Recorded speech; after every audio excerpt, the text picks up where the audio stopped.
Is my screen visible to everyone? Yes, sir. Screen visible, sir. Okay. So good morning to everyone. Respected Professor Radheshyam Sharma sir, the ex-Vice Chancellor of the Dr. Sarvepalli Radhakrishnan Rajasthan Ayurveda University, Professor S.N. Gupta sir from Nadiyad, Dr. Rishi Ram sir, respected seniors, today's host, the team of IJATM Journal, and dear participants. Today the topic of my talk is the practical approach to peer review. Dear all, sometimes we go through the website of the journals, we look the words like peer-reviewed journals, index journals. So what actually means the peer review? The literary meaning of the peer review is the process to assess the quality of the articles by the expert of that particular subject submitted to that journal or the scholarly journal is called the peer review.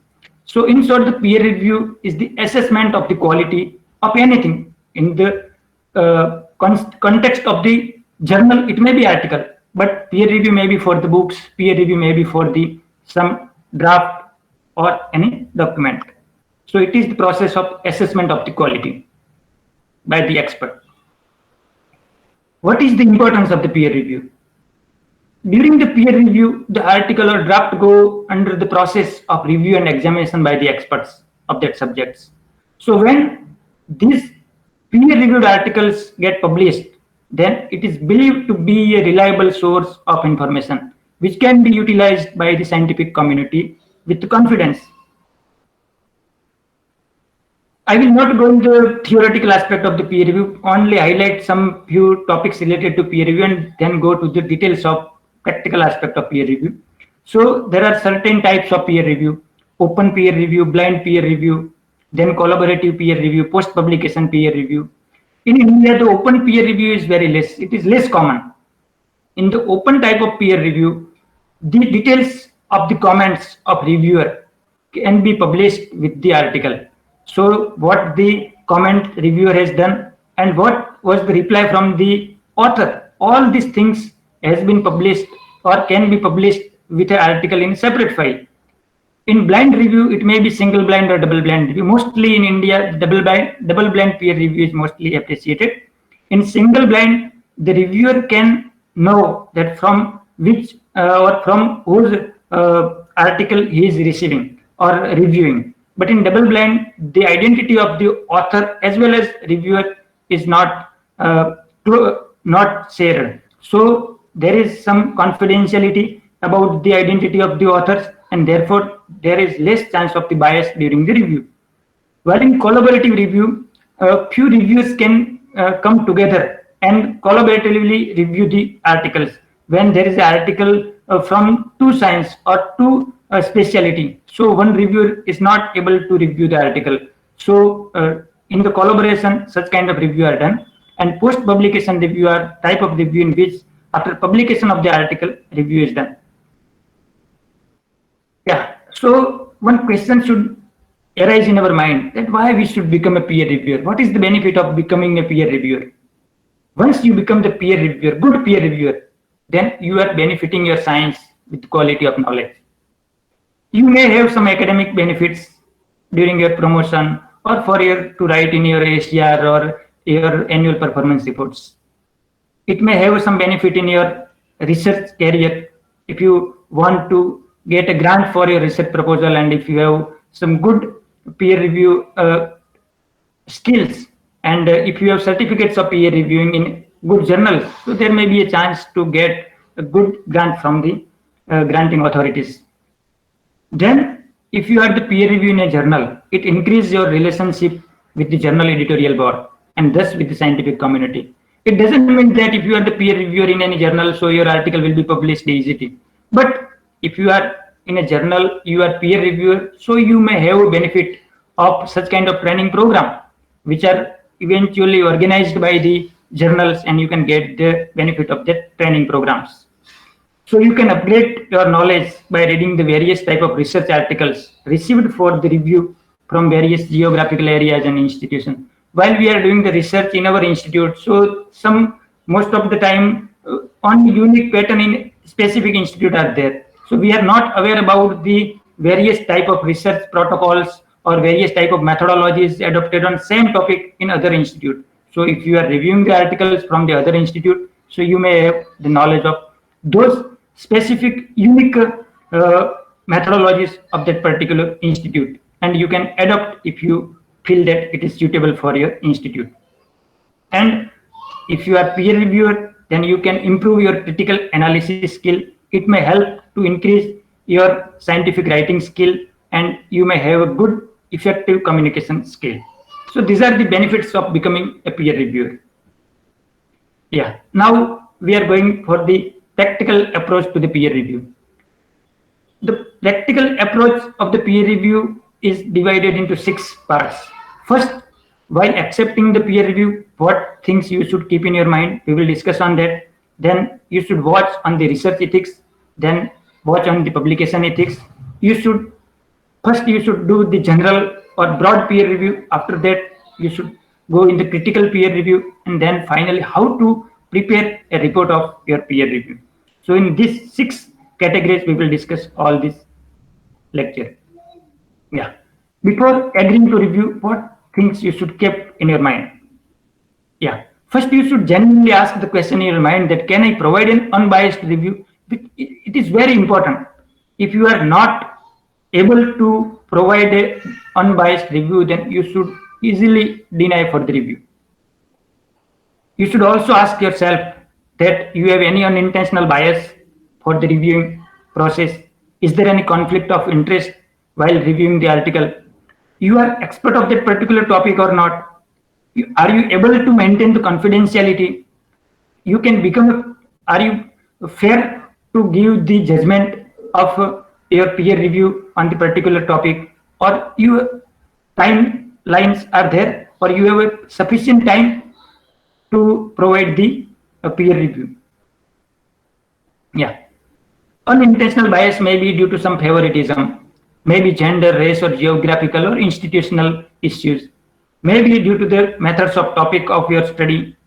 So sometime when you are reviewing the article, if it is from your institution or it may be from your geographical area, so you may have bias and you feel that this article should be published and your review may get hampered.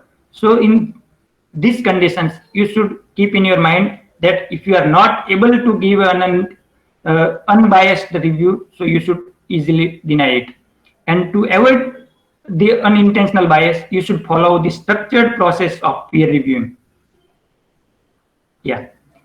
While accepting the article for the peer review, you should ask yourself that you have any conflict of interest of reviewing this article. You should always try to avoid the reviewing research articles which are received from the collaborators or your colleagues. You should not review the articles, your competitive papers, the topics in which you are also working, and same article if you have, and you feel that you have competition with this article and there may be some chances of conflict with this article while reviewing that particular article. So you should avoid it. And if you feel that I have no such kind of conflict in my mind and still I am working on same topic, but I can give unbiased review, so you can review that. Next very important issue is that you should be very polite and humble and ask yourself that am I expert of this topic? If you are not expert of that particular topic and still you have received the article for the review, so you should avoid to review such articles. While reviewing the article, you should become confident for your knowledge and you should become the honest for your abilities. Whatever the abilities you have, you should do. Beyond your ability, you should not try to review or not try to comment on the article. Yeah. Once you have received the article for the review, so you should maintain the confidentiality and you should not disclose the sensitive information whichever mentioned in the article. Yeah, you can consult your colleagues for the specific advice. If you feel that I need some help from my colleagues, so you can invite them for that. And if you want the help of co-reviewers, so you can get a permission from the editor of the journal. Yeah, you should be very fair be honest and critical. You should always become polite and constructive while reviewing the article. Yeah. When you receive the article for the review, you should be very realistic about your time. What your schedule permits for the time. If you have no time, you should tell that now I am busy with other tasks, so I am not able to do the review. But you should not hang over this work. So editor can give that article for the another reviewer. But if you have sufficient time, so you should try to complete your reviewing process within the given time limit, because once you complete your peer review within the time limit, so you are helping to speed up the science. So always become sure to submit your review on time. So once you are clear that I have to accept the peer review article for the peer review or not, then if you have accepted, you should start the peer reviewing process. First step is that you should watch on the research ethics. Yeah. In research ethics, you should look for 3 points. One is the data sharing, transparent funding, and subject treatment. While data sharing, you should know from the journal policy that does journal require open data. If journal is requiring open data, so you should also know that is the data provided to the journal by the author. If so, so you should think that in ethics committee, it has been decided to share such kind of data or not. If ethics committee has not given permission to share the data, then you should not this thing that this is the confidential matter. It should not be shared with any other person, and you have to share this information with the editor. Yeah. After that, you have to look for the transparent funding. In article, sometime it has been mentioned that who has funded this article. So look for the statement of the funding. You can see for the conflict of interest statement written, sometime written in the articles, and you should judge that is there any influence of this funding or funding agency on the outcome of the paper or not. If you feel that there is some influence of this funding agency on the outcome of the paper, so you can report it and you can inform to the editor of the journal. After that, you have to think about the issue of subject treatment, how the subjects of the research are treated. You should think about that, did the review board approve the study? IRRB, I mean, most institute IRRB is there, and it should be, the study should be approved from the IRRB. Then the consent from the participant should be taken appropriately, in mostly in interventional type of, or wherever it is required consent, it should be taken from the participants. And if live animals were used in the study, so the ethical committee of animal ethics committee have given permission for that study or not, you should look upon that. And in the field study, if there is a permission required, and if required, then it has been obtained or not, you should think on that. Yeah. After research ethics, you should watch on the publication ethics. In publication ethics, we can think on 3 parts: plagiarism, data fabrication, and image manipulation. While checking for the plagiarism, once you are reading the article, so you should, if you feel that the contents looks familiar, then you can have a doubt for the plagiarism. So you can perform a web search. You can use the plagiarism software to see that is there any plagiarism or not. After that, you should think that sometimes authors copy paste their own work, so it should not be there. If author have their work, so he should write in another language, or paraphrasing should be done, but not same to same copy to copy word been pasted in his article. And if there is short passage and it copied from the another article, it should be quoted in double inverted comma, but it should be very less than 5%. Yeah. Then you have to look for the data fabrication. Data fabrication is the invention of data. Sometimes there is no actual study. Researchers have not done any kind of study, and they have invented the data. They have made some new data, imaginary data. So if you feel that this data looks like a imaginary data, then you can ask to editor for the further clarification from the authors. If you feel that there is a falsification or alteration of real data, so you can ask for the original data or you can inform the editor. Then specific details must not be altered. Sometimes what occurs that whatever things we have written in the proposal, but after that we are altering that things. So if it is a clinical trial and if you have written that method of randomization is so and so, and it has been published very published, and if you see in the article, so same thing is not followed, it has been altered, the method is altered, so you should look upon that anything mentioned in the protocol is already followed or not, or it is altered. If it is altered, you should inform to the editor. Then if you see any kind of adjustment in the image, so all image adjustment is acceptable, but the specific part of the image is adjusted, then you have doubt on that image and you can ask to the editor for the original image if you have some doubts for the manipulation with the image. Yeah. So if you suspect that there is a misconduct during the research, so what you can do?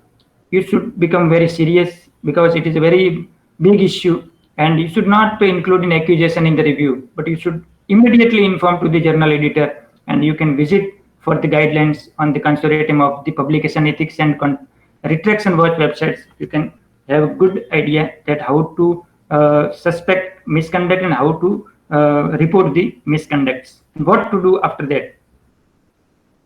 Yeah, so what is the summary of these particular three parts? That before accepting the review, public research ethics and publication ethics. This is the pre-stage of the peer reviewing. And after that, we will go in the detail of that peer reviewing process. So the summary of these three parts is you should become aware of unconsciousness bias. If there is unconsciousness bias is there, so you should try to minimize it. If you have any conflict of interest, you should declare to the editor. You should always try to maintain the confidentiality of the data and submit your peer review with report within the agreed deadlines.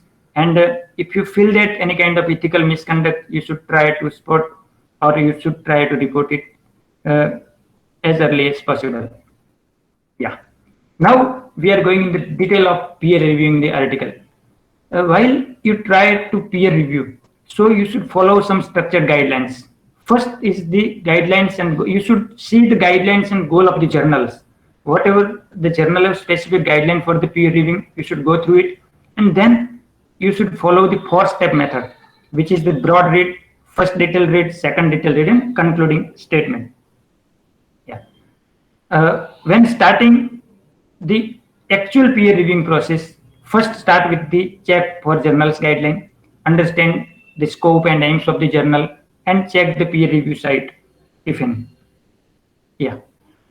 After that, you should go for broad read through of the article. In this part, you should focus to be familiarize yourself, to make yourself familiarize with the paper. You should read abstract, the headings and structure of the article, style of the writing, and the figures and tables are appropriate or not, they are put appropriately, cited appropriately or not. So this is very thorough reading. It is not a detailed reading, but first you should start with the thorough broad reading. After that, you should go first detailed reading. In first detailed reading, you should focus on the structure. Actually, the article should be written in a structured form. For various type of article, there is a structural guidelines.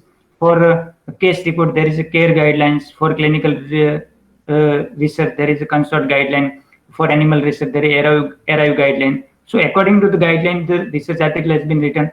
You should think that you should look upon the originality of the article, overall quality of the article. It is readable, easily understandable or not. You can have some questions or some concerns. So all these things you should write down. And if you have some revisions, so you can revisions or suggestion you can note down after the first detailed read. After first detailed read, you should go through the second detailed read. Actually, the peer review process is not a single sitting process. It requires a lot of times, up to 3 to 4 days. If you give 3 to 4 days for this process, so you can do a quality peer review. So after first detailed review, you should go for the second detailed review. In the second detailed review, you have to look for smaller issues. Smaller issues like is there any space related problem, if some references are as per the style of the journals or not, they are put after comma or not. So such kind of smaller issues, if there are any. You should look upon the grammar and typo mistakes or appropriate references are there or not. Yeah. After first and second detailed review reading, you should write your concluding statement. In concluding statement, you should write what are the key positive things or key positive matters in the articles. What are the main shortcomings in the article? What are the main area of revision? Where the article needs more revision? And what is the potential things of that particular article which can contribute good for the field? Yeah. So it was a general peer review. After general peer review, you should go in the detailed peer review. For going to the detailed peer review, you should critically analyze the component, every component of the article, like abstract, title, reference, introduction, methodology, outcomes, discussion, and conclusion. So on each topic, what you should review, what topic should be reviewed, we will discuss it. Yeah. When you are commenting on the abstract, when you are reviewing the abstract, what you have to look upon that? Yeah, you should see that this is the main article match with the abstract. You have read the article twice, mainly thrice, in broad review, broad reading, then first detailed reading, second detailed reading. So now you are familiar with the article. Once you are reading the abstract, you should ask yourself the question that the article, the material of the article is matching with the abstract or not. If there is lacuna, you should note down, or you can write a comment on review panel. Yeah, is the aim or research question is clearly mentioned in the abstract? The methodology is outlined in the abstract or not? It is not required that detailed methodology is maintained, but the main heart of the methodology should be there in the abstract. Then the key results, key findings should be there, specifically on the primary or secondary outcomes. What were the results? It should be there in the abstract, and you should also see that the results and conclusion align with the aim or not. Then you should look for, does the title convey the main idea? Whatever the idea of behind the article was there, so it has been conveyed properly by the title or not. If it is not, you can give your suggestion for revision. Yeah. Now, after reviewing the abstract, you should go for the title. So in title, you should see that is the title containing all the key features which are required for the best title. Then you should think that the title is looking interesting or not. Then is it an accurate representation of the paper? Actually, the title should be the actual representation of the paper. Sometimes author read the article by seeing the title or seeing the abstract. So it should be very clear. It should be the essence of your article. Otherwise, sometimes your paper may have good quality, but readers do not read your article. Then go for the reviewing of the references. During reading or reviewing the references, you should think that are the references are relevant. The references should be current. Then reference should be cited correctly. Sometimes they have written references, 4-number reference, and whatever the material written and cited on the 4 numbers reference, but actually in the reference part, the 4 numbers reference is not for the same material. So you should also check for that. You should check each and every references in detail. And then if you feel that any reference, major reference, very important reference is missing, so you can guide for that to the authors. Yeah. After that, the evaluation of the introduction. While you are reviewing the introduction, you should look upon following points. Authors should introduce the topic of the research by placing it in the context. Whatever the norm in the field, if you are reviewing any article, so whatever the non things on that particular topic, what are the lacunas, it should be written as a background of that particular article. Then what was the need? Why the author is doing such kind of research? Then what is research question? Then what is the importance of this research work? All these things should be written appropriately in the introduction. So in introduction, mainly you should look for the background, means what is already known, what is the lacunas, and why you are doing the research work, what is the importance of this research work, and what is your aim.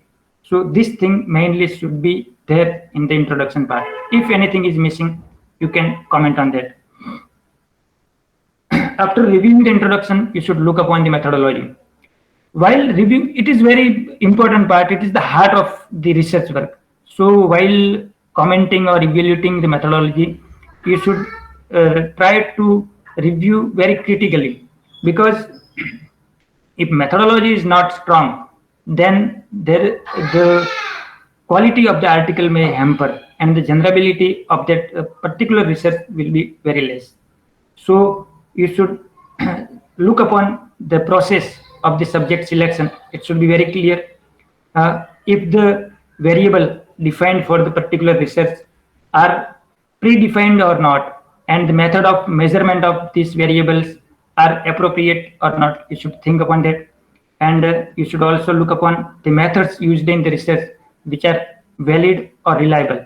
It should be valid and reliable. If you feel that the methodologies adopted for the particular research are not seems to be valid or reliable, you can comment on that.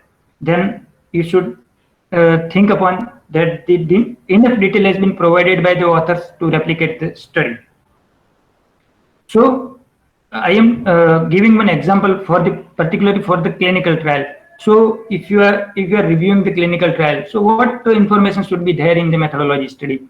In methodology, first you should have the time duration where the clinical study was done. After that, what was the population?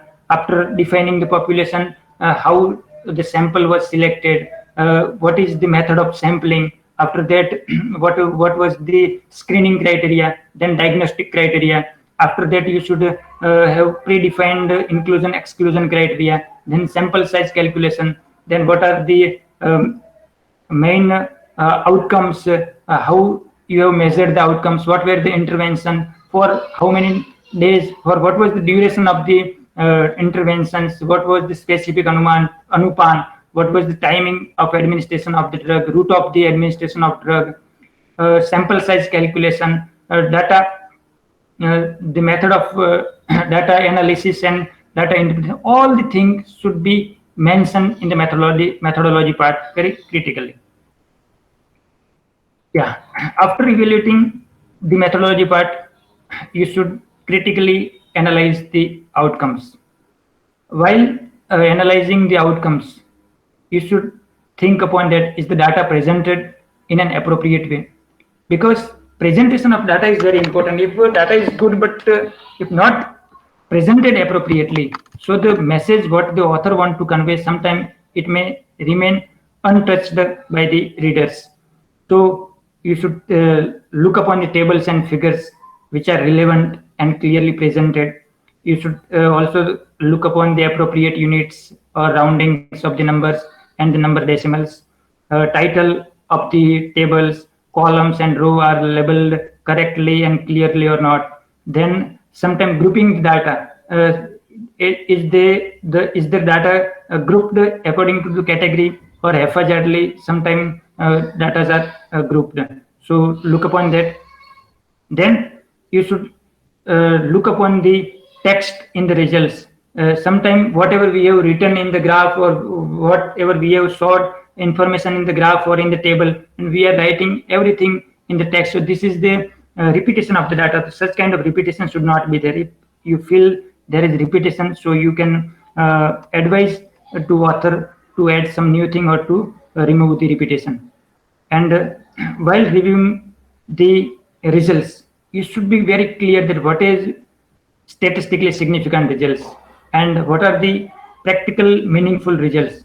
If you are not clear about that, so you can take help from the statistician or from your colleagues, and after clearing your doubt, you should comment on that particular topic. Now, when you are evaluating the discussion conclusion, so you should you should watch on the results, whatever the results or whatever the outcomes are there in the article, mentioned in the article, it should be discussed from the multiple angles and it should be placed in the context without being overinterpreted. Sometimes what occurs that sometimes results is not so good, or it is not statistically significant, or it is not clinically significant, but authors are interpreting overly. So if such kind of issue is there, you should be very conscious and you should try to remove, suggest author to remove the overinterpretation. So whatever available knowledge, current knowledge is there, your data, your findings should be discussed with the current knowledge in the context of the contemporary science. Yeah. Then the conclusion should answer the aim of the study. If the concluding remarks are not answering the aim of the study, then there is no importance of the conclusion, because conclusion is already, the meaning of the conclusion is the answer of your aim.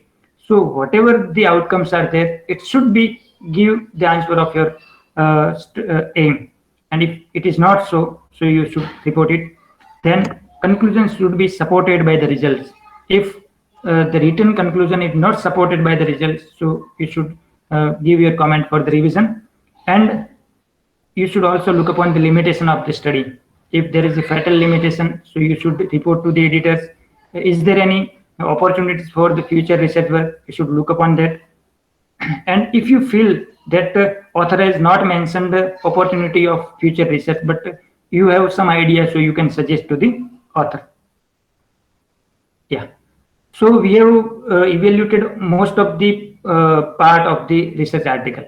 So now you have to do the overall evaluation. After critically analyzes all the component of the research article, you should try to evaluate all the article. In overall evaluation of the article, you should ask yourself that was the study design appropriate to answer the aim? These are the key points of overall evaluation of the article. Then you should ask that what did this study add to what was already known on this topic. Actually, the aim, the purpose of the article to add some new knowledge in science.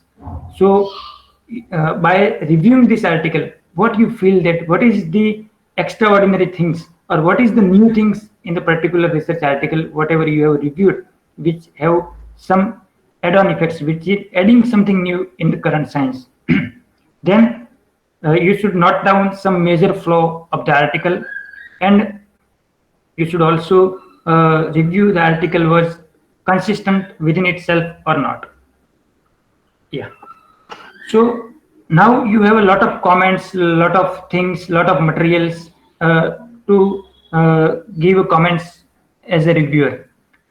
Before submitting your review comments to the editor, you should structure your comments in a full review report, and after that you should submit to the editor. So how we can structure our comments? While structuring your comments, you should write overall statement or summary of the article and its findings in your own words. And you should also write the overall strength of the article and what will be the impact of that particular research in the field. Then write if any weakness of the article and what can be done to improve that particular article. And sometimes some journals need some decision from the reviewer side. So if it is needed, it is demanded from the editor, so you can give your opinion or decision that it should be accepted as it is or accepted after minor or major revision or rejected. Yeah. So now I am showing you one practical example of peer-reviewed article. So this is the article which I have reviewed for a journal, and how we can structure our article comments and before submitting it to the editor. So is it visible, the PDF file? Hello? Oh, okay. So yes, sir. This is a structured form to make your peer review comments very impactful before submitting to the editor. A section wise, some questions are there, and you can write your comments particularly for each and every question. Suppose that you have reviewed abstract title and references. So there are some questions that is the aim is clear, is it clear what the study found, how and did. So for every question you can write your comments. So if you follow this structure or this template, so there is a less chance to miss any part while peer reviewing the article. So this is a 8-page peer review. It needs some efforts. So if you try to critically analyze or review the article, so it will be very impactful, helpful for the editor, and it will be beneficial for the scientific society. Yeah. So what is the take-home message of this presentation? You should always analyze critically. If you are receiving any article for the review, try to analyze it critically, but avoid criticism. Never be so rude while writing the comment. You should become always humble, polite while writing the review. Instead of judging the contents as right or wrong, your main focus should be to give some inputs for the improvement of the article. As a peer reviewer, we should always try to update ourselves with the research advancement of our subject area. And peer review is the pouring the pure knowledge to the science. So be serious while dealing with the peer review process.